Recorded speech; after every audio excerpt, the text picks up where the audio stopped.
Alors, tous ceux qui ont des doutes, est-ce que la chassidoute, c'est vraiment la Kabbalah ou est-ce que ça n'a rien à voir et c'est le contraire? Tous ceux qui ont des doutes sur les leaders chassidiques, entre guillemets, et sur tout ce qu'ils nous racontent, qu'il n'y a pas besoin, comme Lubavitch, qu'il n'y a pas besoin de faire de jeûne dans notre génération, que c'est terminé, qu'il n'y a pas besoin de faire de tikkuning, pas besoin de réparer, ou bien d'autres qui nous disent qu'avec 10 Teilim, tout est réparé.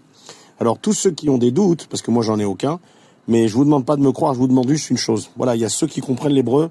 Vous avez ce livre, Minchat Yehuda, Aruchot Mesaperot. C'est du Rav Yehuda Ftaya. C'était un très grand kabbaliste qui est mort il n'y a pas très longtemps, il y a moins de 70 ans à peu près, qui était un élève du Ben Ishraï.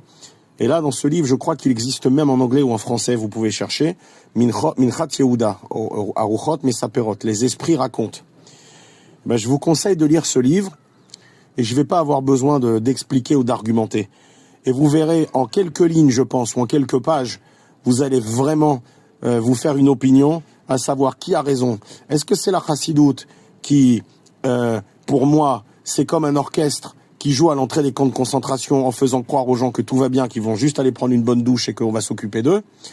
Ou est-ce que, eh bien, c'est le Zohar et la Kabbalah et la Torah qui nous dit la vérité? Alors, je vous recommande d'acheter ce livre, de le lire. Si vous ne l'avez pas, si vous ne savez pas lire l'hébreu, je vous recommande de l'acheter et de vous le faire lire par quelqu'un qui comprend l'hébreu. Il n'y a pas besoin d'être un Talmid Racham, hein. Ça peut être lu par n'importe quelle personne qui comprend l'hébreu. Je pense qu'à mon avis, c'est un des meilleurs livres pour faire teshuva et pour voir où est la réalité des choses. Alors, donnez vos commentaires après. Pour ceux qui l'auront lu, quelle que soit la version, je peux vous garantir qu'après, vous ne croirez pas une seule des balivernes de la chassidoute.